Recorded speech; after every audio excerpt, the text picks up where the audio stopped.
Assalamualaikum warahmatullahi wabarakatuh. Perkenalkan, nama saya Lan Mediti Atala dengan NIM atau NPM 10224060.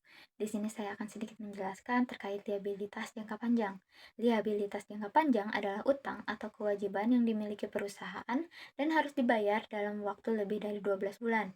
Biasanya utang ini muncul karena perusahaan membutuhkan dana untuk keperluan besar, seperti memperluas usaha, membeli peralatan, atau membangun pabrik baru.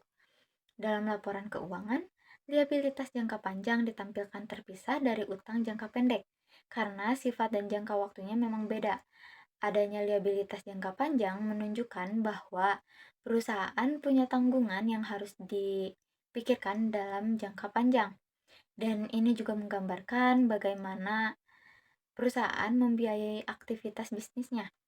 Jenis-jenis liabilitas jangka panjang juga cukup beragam. Misalnya, ada pinjaman bank jangka panjang yang biasanya dipakai untuk investasi besar dengan masa cicilan lebih dari 1 tahun. Lalu ada juga obligasi, yaitu surat utang yang diterbitkan perusahaan dan dibeli oleh investor. Jenis lainnya adalah sewa pembiayaan, yang berarti perusahaan menyewa aset seperti kendaraan atau alat berat dalam jangka panjang dan sifatnya hampir mirip seperti membeli. Selain itu, ada juga kewajiban pajak tangguhan, yaitu pajak yang belum dibayar dan baru akan diselesaikan di masa depan. Serta ada utang imbalan kerja, seperti pensiun atau pesangon untuk karyawan. Di sini juga saya telah menyediakan salah satu contoh hutang jangka panjang dari obligasi. Tampilannya seperti ini. Pada PT Sinar Cemerlang menerbitkan obligasi dengan nilai nominal sebesar 300 juta dengan suku bunga 10% per tahun dan jangka waktu 5 tahun. Obligasi tersebut diterbitkan pada tanggal 1 Januari 2020 dan akan jatuh tempo pada 1 Januari 2025.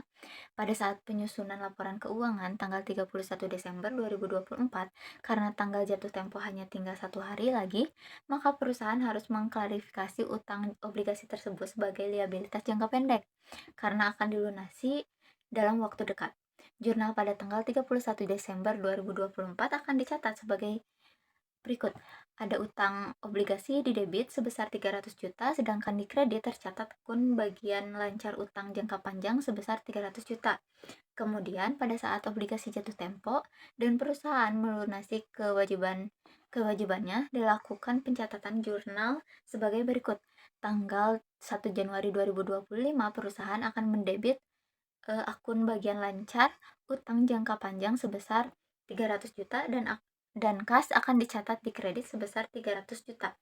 Sekian pemaparan hutang jangka panjang dan contoh soal mengenai obligasi dari saya. Mohon maaf bila masih terdapat kekurangannya.